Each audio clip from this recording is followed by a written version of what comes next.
Alors, bonjour madame. Bonjour. Comment vous allez? Ça va très bien. Comment vous appelez? C'est Madame Kwame.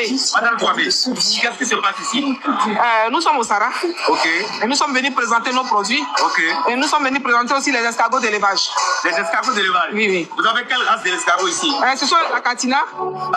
Les escargots géants d'Afrique. Ok. C'est eux qui grossissent le plus. D'accord. Il y a aussi cette espèce-là. C'est tout est de la même famille. D'accord. Mais là, c'est le Maginata et là, c'est la Katina. Ok. Mais, Katina, Maginata, quelle est la différence entre ces deux races? C'est quoi la différence? Il n'y a pas de différence. Il n'y a pas de différence. Entre le taux d'éclosion, le cycle, le comportement, le rendement. D'accord. Pour la Katina, oui. Comment on appelle, le cycle est un peu long. Ok. Voilà, 14 à 18 mois. Okay. Pour le Maginata, ouais. Le cycle est un peu court. D'accord. 10 mois okay. à 12 mois. Alors, ce qui nous intéresse ici, qui intéresse nous, nos abonnés, c'est la transformation agroalimentaire. Qu'est-ce que vous arrivez à faire de ces escargots pour vous élever? Quels sont les produits dérivés de ces escargots? Ok, les produits dérivés de l'escargot. Ouais. D'abord, on commence d'abord par la coquille. La coquille? La coquille de l'escargot. Qu'est-ce qu'on en fait, madame? Qui est riche en calcium. Ok. Elle est broyée et aussi utilisée dans le bétail, dans le volaille et même dans l'élevage d'escargots. Ok. Parce que l'escargot se nourrit plus de la chose du calcium. D'accord. Et la coquille est riche en calcium. Ok. Voilà. Okay. Maintenant, on parle de la bave. Ok, la bave d'escargot. La bave d'escargot. Ouais. C'est le gluant là, pas l'eau bleue. Je sais. Voilà. La bave d'escargot est riche en collagène. En collagène. Et en calcium aussi. Et en calcium. Voilà, qui est très bon pour la peau. Et c'est utilisé dans les produits cosmétiques. Dans les soins de beauté, on utilise la bave d'escargot. C'est quelle race qui donne beaucoup plus de bave? Parce que j'ai vu un produit cosmétique que vous avez là, un gel, n'est-ce pas? Oui, oui. Est-ce que vous pouvez nous parler un peu de ce produit, etc. Et c'est quelle race qui vous permet d'avoir autant de bave? D'accord. Tous les escargots produisent de la bave. Okay. Voilà. Et ici, nous utilisons l'escargot, la Katina plutôt, pour produire notre bave. Okay. Et l'extraction de la bave se fait de façon naturelle. Okay. On n'enlève pas directement les choses de l'escargot dans sa coquille. Est-ce que vous ne le faites pas l'animal? On le stimule. Il nous sécrète sa bave et c'est ce qu'on prend. Et c'est une bave de bonne qualité. Okay. Quand on tue l'animal, on reçoit la bave de mauvaise qualité.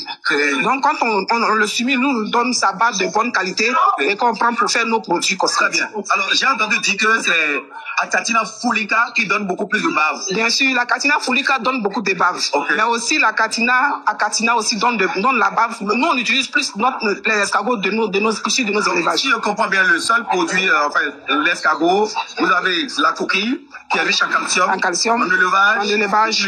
Utilisation également pour les escargots. C'est ça. Il y a la bave en cosmétique. Il y a la viande. La viande qui est très appréciée. Très bien. Qu'est-ce qu'on fait des viscères, des déchets? Quand on finit d'extraire l'animal, etc., les déchets, qu'est-ce que vous en faites? En escargot, tout se transforme. La coquille, la bave et la chair. D'accord. Rien ne se perd. Rien ne se perd, tout se transforme. Voilà. Donc ici, le produit Nelly Naturel, c'est un produit qui est très efficace pour la peau. Elle nourrit la peau, elle régénère les tissus de la peau parce qu'on sait que le collagène régénère les tissus de la peau. Donc la bave qui est contenue dans ce savon-là nourrit la peau et c'est un savon familial. On a fait de sorte que toute la famille puisse utiliser. Le papa, l'enfant, la maman. On sait qu'on a tous les problèmes de peau. Même pour les femmes enceintes, il n'y a pas de restriction. Le masque de grossesse. D'accord, très bien. Maintenant, vous êtes sûr que c'est pas un produit qui agresse la peau? Jamais. C'est un produit naturel. On l'a fait de sorte que toute la famille, tout type de peau.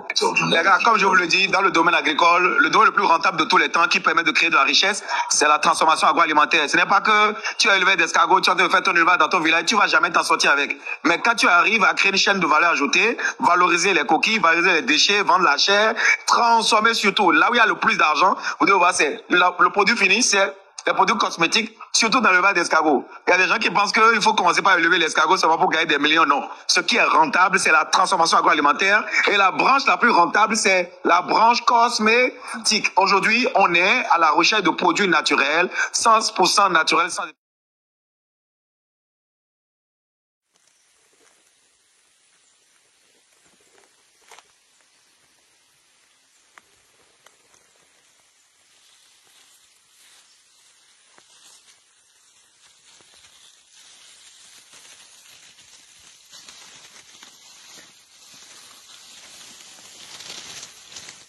En Côte d'Ivoire ici, les jeunes pensent que l'agriculture, c'est fait pour les vieux. Non, c'est pas classe. C'est pas digne d'un diplômé. Oh, tu as Valérie ici, tu manges foutu, tu manges foufou. Tout ça là, ça vient d'un champ. L'agriculture est le pilier de l'économie ivoirienne. Toi, tu préfères aller t'asseoir dans un bureau coincé, climatisé quelque part là-bas. Même si c'est 50 000 ils t'ont donné, tu vas prendre. Oh, tu es stressé comme ça. L'agriculture là, c'est pas souffrance, c'est entreprise. C'est à toi de moderniser, de digitaliser, puis de transformer ça. Mais pour ça aussi, il faudrait être informé. Si tu veux avoir une formation solide sur comment créer son élevage d'escargots géants en Afrique, alors... Il ne s'agit pas aujourd'hui de bosser, d'avoir un diplôme et de chercher à être employé. Il s'agit aussi d'apprendre des métiers et de pouvoir exercer. N'ayez pas peur d'entreprendre. N'ayez pas peur d'entreprendre, il faut vous lancer. C'est dur, souvent très dur. Vous allez trébucher, vous allez souvent vous retrouver à agir. Un escargot reproducteur peut produire jusqu'à 500 œufs. Jusqu'à ce que l'escargot soit comestible ou consommable, il faut au moins 6 mois. À cela s'ajoute la patience et surtout une bonne formation, sans lesquelles il serait difficile de devenir une référence du domaine. C'est un business fortement lucratif si bien mené, du fait de ses différentes ramifications. Nous allons prendre par exemple un cas pratique, les 100 reproducteurs. En général, on estime qu'un escargot peut pondre jusqu'à 500 œufs. Mais on va prendre 350. Lorsque vous mettez en incubation, on suppose que l'incubation est à peut-être 90%, donc il y a au moins 50 œufs qui n'ont pas éclore et donc vous avez 300 naissains.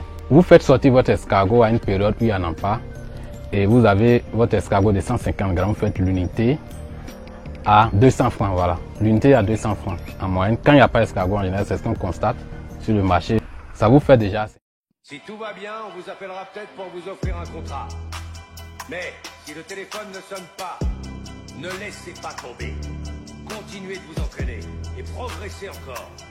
Si au moindre grain de sable vous décidez de tout arrêter, le football n'est pas fait pour